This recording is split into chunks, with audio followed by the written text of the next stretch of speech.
G'day and welcome to week 2, day 1, where we're going to do an introduction to Keycard today. So what I'm going to cover is what is Roman Keycard, when it applies, what the basic responses are. I'll talk about the Queen Ask, which can often do a bit of confusion to some people. And then finally, when we should be bidding slam based on these responses. So first of all, what is Roman Keycard? Well, it's a way of checking for aces, but also incorporating a couple of other cards. So there are now 5 key cards instead of just the aces. So you have the 4 aces and the king of trumps. So if we looked at this example where, say, we had an auction go something like this, okay, where we found a spade fit, we'd now be counting the 4 aces and the king of spades as the 5 key cards. Now there's also a relevant card, which is the Queen of Trumps, which will sometimes get mentioned, other times not, but it's also a relevant card that can be important to find out about. So again, the 4 aces and the King of Trumps, they are your 5 key cards. Don't forget about the King of Trumps, that can cause some issues. Also don't forget what the trump suit is and count the wrong king. They're your 5 key cards. There is also that relevant card of the Queen of Trumps. Okay, so when does key card apply? So it's a bit of for no trumps. It applies asking about key cards after you've found a fit. So you want both you and your partner to know what the trump suit is before you use for no trumps. If you don't know what the trump suit is, I like for no trumps to be quantitative. And if you have found a fit and agreed it, then that shows that it's key card. So for no trumps says, partner, how many key cards do you have? Now usually there'll be Q bidding, as we talked about last week. I'm just a bit lazy, I don't want to put all those Q bids in. So let's just assume that the auction continued with Q bids, and then you wanted to follow on with the key card ask. So it's the for no trump bid asking, how many key cards do you have? And it's important to know that both you and your partner know what the trump suit is. Okay, so what are the responses? So there are 2 different ways to play keycard. My preferred way is 1430.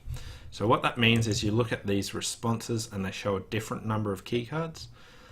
5 clubs will show 1 or 4 keycards. 5 diamonds shows 0 or 3. 5 hearts shows 2 without the queen, and 5 spades shows 2 with the queen. Now I'll repeat them a couple of times, but the important thing is these 2 bids here show whether you have the relevant card of the Queen of Trumps or not. But the initial 2, 5 clubs and 5 diamonds, these don't even mention the Queen of Trumps yet. So asking about the queen after those bids will be a different kettle of fish, and we'll talk a bit more about that later. So the basic responses, 5 clubs, 1 or 4. So you've got 1 or 4 key cards, 5 diamonds, 0 or 3, 5 hearts, 2 without the queen, 5 spades, 2 with the queen. Now the alternative way of playing key card, if you play that, that's fine, but that just swaps these 2 bids. So those 2 are just rotated. Okay. Now, I only like to use keycard if you can distinguish between your partner's responses. If you don't know what they have, like they could have 1 or they could have 4, then you probably aren't using keycard right. Now, sometimes you might have to do it and guess, but more often than not, you can get yourself into an auction where you do know. So let's say partner bids 5 clubs and it shows 1 or 4. Okay, and we have to think if partner has 1 keycard or if they've got 4. So here it's gone 1 spade past 3 spades. Let's say there's a 10 to 12 raise past 4 no trumps, past 5 clubs. How many key cards does partner have when they show 1 or 4? Well, if partner had 4 key cards, how many points would that give them? I'd give them 3 aces and the King of Trumps for 15 points. They would not have bid 3 spades. So we know straight away that they don't have 4 key cards here. Okay. If instead partner bid 5 diamonds, showing 0 or 3, okay, so now both options fit into the description of 3 spades. So how are we meant to tell which one they have. Okay, so this is where the cue bidding comes into it. If you've got a cue bid out of your partner, then you'll have a good idea of if they've got 0 or 3. So if they've cue bid, they basically won't have 0 key cards. So you'll be able to tell how many key cards they have based on whether they made a cue bid earlier. Alternatively, this 4-no trump bidder might have 3 key cards, and if they've got 3, their partner can't have 3. So there are a couple of different ways you can work that out. So when you use Keycard, you want to know what the responses are, because they're coded. They're either 0 or 3. You want to be able to distinguish these. Okay, so they're the first 2 responses. 5 hearts shows 2 without the queen. 5 spades shows 2 with the queen. These are technically 2 or 5, but I can guarantee it, the 5 just never comes up. So it's just 2 without the queen or 2 with the queen. So they're basically your normal responses. One way to remember 1430 is that if you bid a vulnerable slam, that's the score you get if it's in a 6 of a major. So 6 major making slam is 1430. So that's why one way I remember what the responses are. So again, 5 clubs, 1 or 4, 5 diamonds, 0 or 3, 5 hearts, 2 without the queen, and 5 spades, 2 with the queen. Just reminding you that these 2 show that whether or not you have the relevant card of the queen of trumps, and the first 2 don't. Okay, so that's Keycard, the basic responses. Let's say that your partner showed you 1 or 4, or 0 or 3, and you wanted to find out about that queen of trumps, because there is a way to ask about the queen of trumps. So what can we do? So let's say partner showed 1 or 4. Okay, how do we find out about the queen of trumps? So first of all, the suit we're playing in is spades. Now, assuming that we know that we're not off 2 key cards and that we might only be off 1 or no key cards, then we can ask about the queen of trumps. And the way you do this is that you just bid the lowest bid that is not the trump suit. Okay, so 5 diamonds here says, partner, do you have the queen? Now, we're not going back to cue bidding after we've done Keycard. This is just an inquiry. We're just asking partner about what they've got. And 5 diamonds says, partner, do you have the queen of trumps? Okay. If instead partner had responded something different, say they bid 5 diamonds, the lowest step that is not the trump suit asks about the queen. So here 5 hearts says, partner, do you have the queen of trumps? Okay. So no matter so first bid that's not the trump suit asks about the queen of trumps. Now you only need to ask over a 5 club or 5 diamond bid, because the other 2 already talk about whether they've got the queen of trumps, so you don't need to worry about that. So here, after a 5 club bid, 5 diamond says, I'm still interested in slam, do you have the queen of trumps? Okay. Now multiple people do different things of how they showed the queen of trumps after this. There are lots of different ways of doing this. If you know your own way, that is fine. I'm just going to talk about my preferred method here. And what that is going back to the trump suit says no. So if North does not have the queen of trumps, they just want to go to 5 spades here. And this says, partner, I don't have the queen of trumps. Okay. If instead they do have the queen of trumps, what I like to do is also show where some of my side kings are. So North might have another king. So if they bid any new suit, like 5 hearts, 6 clubs, or 6 diamonds, it says, yes, I have the queen of trumps, because I'm answering your question first and foremost. But I'm just giving you this little bit of extra information, because you might be interested in Grand Slam. And this says, partner, yes, I have the queen of trumps, and I have the king of this suit as well. So you're showing specifically where you have a king. So 6 diamonds says, I have the queen of trumps, and I have the king of diamonds. Whereas if instead they bid something like 6 clubs, it would say, yes, I have the queen of trumps, and I have the king of clubs.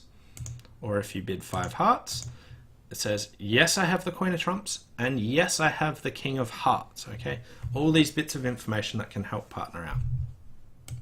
If you don't have any kings, you've got 2 choices. You can either bid 5 no trumps, saying, yes, I have the Queen of Trumps, but I don't have any other kings. Or otherwise, if you forget that, you can just bid 6 spades. And this says, yes, I have the Queen of Trumps, and I don't have any kings to show you. Okay, so this is how you can ask about the Queen of Trumps. So after the key card response, 5 diamonds says, do you have the Queen of Trumps? So the next step after their response, that is not the trump suit, is the inquiry about the Queen of Trumps. So this would be, do you have the Queen? Okay, that's what the 5 diamond bid is. And if they don't have it, they just return to the trump suit at the lowest level. So 5 spades here would say, no, I don't have the Queen of Trumps. So if you didn't have it, you just return to the trump suit. Okay, if you do have it, you bid where you have a king. It's not that tough to remember. If you've got a king somewhere else that you can show your partner, you bid where you actually have a king. And if you don't have any kings, you can either bid 5 no or 6 of the trump suit. So this is how I like to do the Queen Ask. There are alternative ways. So you want to discuss with your partner what method they actually do. Some people do first step no, second step yes. But I think telling partner about where some kings are is quite useful as well. Okay, so what I like to do, going back to the trump suit is no, bidding something else says yes and I have this king, going back to the trump suit at the slam level, or 5 no trump says, yes, I have the Queen, but I don't have any other kings I can show you. Anyway, that's how you can ask about the Queen of Trumps. So remember, after their key card response of 5 clubs or 5 diamonds, if you want to find out about the Queen of Trumps, what you can do is bid the next step up, that is not the trump suit. So this is only awkward in some situations, and I'll show you an example. Let's say it goes 1 heart pass, 3 hearts. You do all your Q bidding and then you realize you want to do 4 no trumps, and partner shows you 5 diamonds. Okay, so here in this case, the next step up is 5 hearts, which is the trump suit, so it's a sign off. So you can't do it in that case. So if you just want to go to small slam, you just either have to bid it or not. And this is why we call it a relevant card. You don't always have the luxury of finding out if you have the Queen of Trumps. If you want to go to Grand Slam though, what you can do is you can still do it, but it's the first bid up that is not the trump suit. Okay, so here hearts is the trump suit, 5 diamonds showed 0 or 3. And you want to check if you got the Queen of Trumps, you can bid the next step up that is not the trump suit. And this says, partner, do you have the Queen of Trumps? And again, if you don't have it, you just go back to the trump suit at the lowest level. If you do have it and you've got a king, you can bid what king you have, or you can bid 5 no trumps to say, no, I don't have any kings, but I do have the Queen of Trumps. But obviously, because you can't stop below slam, you'd only do this if you were interested in Grand Slam. Okay, so we've covered a lot so far, but the final thing is, when should you be bidding slam after you found out your keycard response? What you want to do is, if you are only missing 1 keycard, you want to be bidding slam. So if you're missing 2 keycards, don't bid it. If you're missing none, you're very, very happy to go to slam. But if you are just missing 1 keycard, that should be fine to go to slam as well. If you're missing 1 keycard and the Queen of Trumps, which you had the luxury to find out about, then you also do want to go to, you want to stay out of slam. If you didn't have the ability to find out about the Queen of Trumps, because you had an auction like this, if you're just missing 1 keycard, you should go. If you're missing 2 keycards, you sign off. If you're not missing any keycards, great, you can go as well. So the main thing here is keycard is there to keep you out of slams missing 2 keycards or 1 keycard and the Queen of Trumps if you had the luxury to find out about it. Anyway, thanks for watching. Hope you enjoyed this introduction to keycard, and we'll see you back tomorrow. Bye for now.